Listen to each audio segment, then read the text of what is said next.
Hello बच्चों, आज हम लोग करने वाले हैं रिलेशंस एंड फंक्शंस के कुछ ऐसे डाउटफुल टॉपिक जो कि हालांकि एनसीईआरटी में तो नहीं मिलते हैं, लेकिन कहीं कहीं हमने देखा ये क्वेश्चन मिले हैं ज़रूर। एनसीईआरटी में नहीं, स्कूल के किसी एग्ज़ाम में ऐसे क्वेश्चंस आ चुके हैं, लेकिन ये कहीं मेंशन नहीं है सिलेबस में।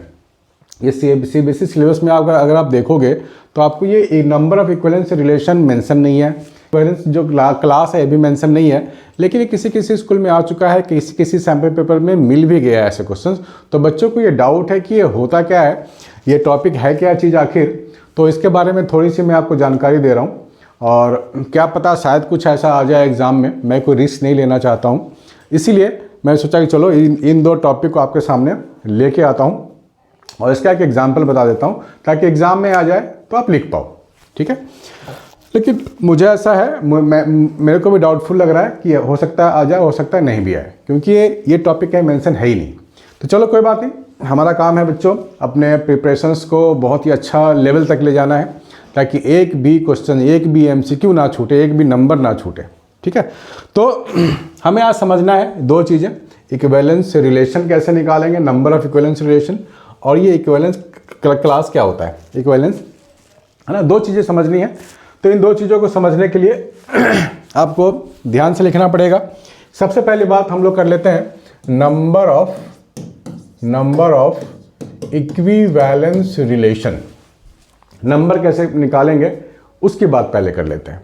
जैसे कि मान लो सेट ए में कोई आपको नंबर दिया गया हो, सेट ए में आपको 2 नंबर दिए गए हों या 3 नंबर दिए गए हों, 1 2 3।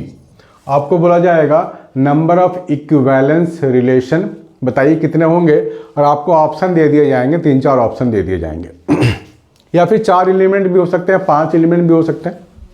तो ये जो नंबर आपको बोला जाता है निकालने के लिए इक्विवेलेंस रिलेशन के लिए, इसके लिए एक ट्रिक मैं आपको बता रहा हूँ। ट्रिक को ध्यान से देखना है बच्चों, ठीक है ना। ट्रिक को समझना बहुत ज़रूरी है। ये हो सकता है जो बच्चे जेईई में अपियर कर रहे हो उनके लिए भी ये काफ़ी यूज़फुल है। ट्रिक इसलिए मैं बता रहा हूँ ट्रिक, क्योंकि ये बहुत बड़े नंबर्स को डील करता है। अगर आपको 1 2 3 4 नंबर दे दिए जाए तो आप इक्विवेलेंस रिलेशन निकालते निकालते पागल हो जाओगे, गलती होने के बहुत चांसेस हैं। इसलिए आप इस ट्रिक का इस्तेमाल करोगे। देखो ये ट्रिक होता क्या है। सबसे पहले है कि आप एक नंबर लिखोगे 1, इसके नीचे भी लिखोगे 1, ठीक है। 1 और 1 को ऐड करोगे तो बनता है 2 इसके राइट में लिखो, ठीक है। अब जो नंबर यहाँ पर 2 लिखा हुआ है उसको दोबारा रिपीट करो, जैसे मैं लिखता हूँ उसी के वे में लिखना है। ये रो 1 हो गया, रो 2 और रो 3, रो 4, ऐसे मैं रोज बनाने जा रहा हूँ।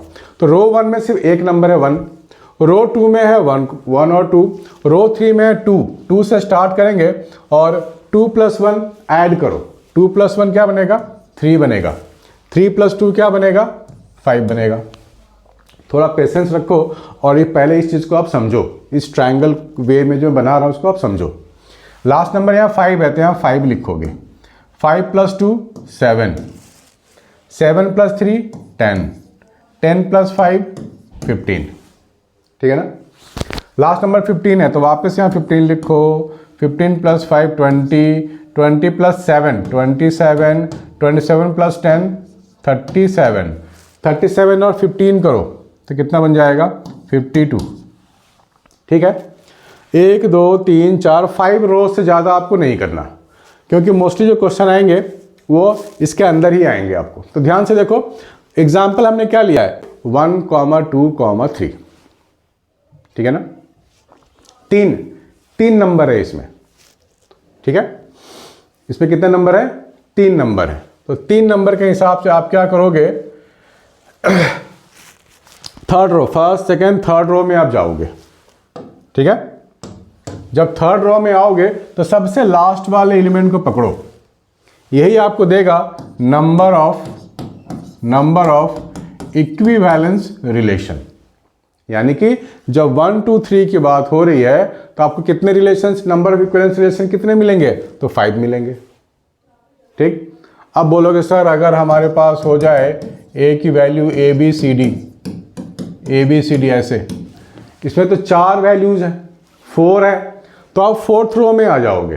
फर्स्ट सेकेंड थर्ड 4th रो, 4th रो के लास्ट में कितने हैं, 15 है। So this is the number of equivalence relation, ठीक है ना। तो 4 से ज़्यादा आपको आएगा ही नहीं एग्जाम में, आएगा भी तो 4 ही आएगा या 3 आएगा, 3 एलिमेंट वाले आएंगे।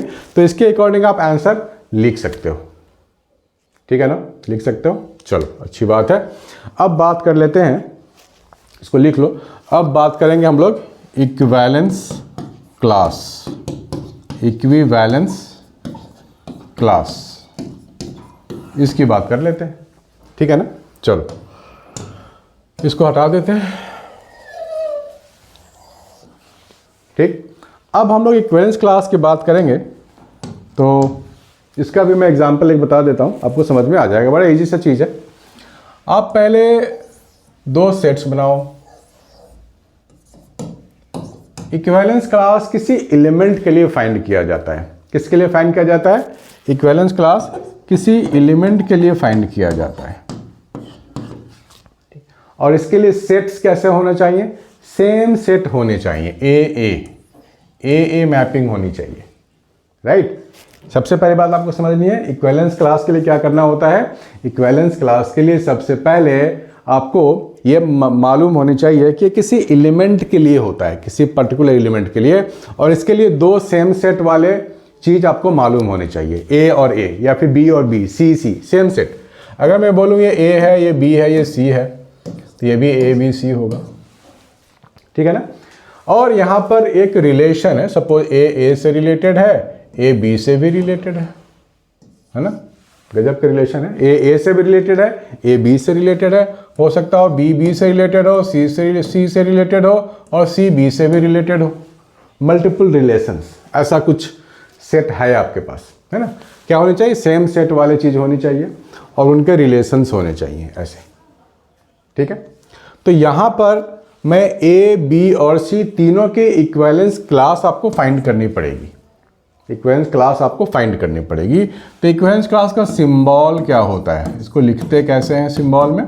तो स्क्वायर ब्रैकेट देते हैं और ऐसे लिख लेते हैं ए, यानी कि इक्विवेलेंस क्लास आपको ए के लिए भी फाइंड करनी पड़ेगी, इक्विवेलेंस क्लास आपको बी के लिए भी फाइंड करनी पड़ेगी, और सी के लिए भी फाइंड करनी पड़ेगी, ठीक है। तो इक्विवेलेंस क्लास को फाइंड करने के लिए आपको देना है पहले यहाँ ब्रैकेट। अब देखो ए के साथ किसके रिलेशन है, ए के साथ ए का रिलेशन है, ए के साथ बी का भी रिलेशन है। तो आप यहाँ लिख लोगे ए कॉमा बी, ऐसे, ठीक।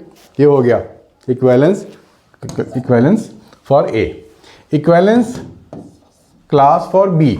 अब बी का रिलेशन बी से है, तो यहाँ से बी लिखेंगे हम लोग ऐसे, ठीक है।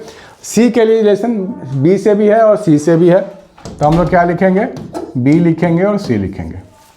तो जिसके साथ रिलेशन है कर्ली ब्रैकेट में वो लिख दो, ये आपको मिल गया equivalence class of A B and C, बस, और कुछ नहीं करना इसमें, ठीक है ना। हालांकि एनसीईआरटी में कहीं है नहीं वैसे, राइट। चलो बता दिया, कुछ बच्चों के डाउट थे कि सर क्या होता है, तो ये आप लिख लो और कोशिश करो कि जितने भी आप पास्ट ईयर पेपर्स है वहाँ से करने की कोशिश करो, सैम्पल पेपर करो। और ग्रेटेस्ट इंटीजर फंक्शंस के भी बहुत सारे बच्चे मुझसे डाउट पूछ रहे हैं कि क्या ये अवेलेबल है, क्या ये आ सकता है, क्या ये सीबीएसई सिलेबस में है। तो बच्चों ग्रेटेस्ट इंटीजर फंक्शन इंटीग्रेशन वाले पोर्शन में या किसी भी टॉपिक में ग्रेटेस्ट इंटीजर वाले फंक्शन नहीं करने हैं, तो उस क्वेश्चंस को आप छोड़ सकते हो। लेकिन जो बच्चे जेईई एस्पिरेंट है या बिटसैट एग्जाम दे रहे हैं उनको ये क्वेश्चंस आनी चाहिए, एनीवे आनी चाहिए, ठीक है बच्चों। तो आज के लिए इतना ही रखते हैं, नेक्स्ट वीडियो में मिलेंगे और भी आपके डाउट के साथ। इसलिए डाउट मुझे भेजते रहिए, वीडियो सोल्यूशन आपको मिलते रहेंगे, ठीक है बच्चों। Bye and take care.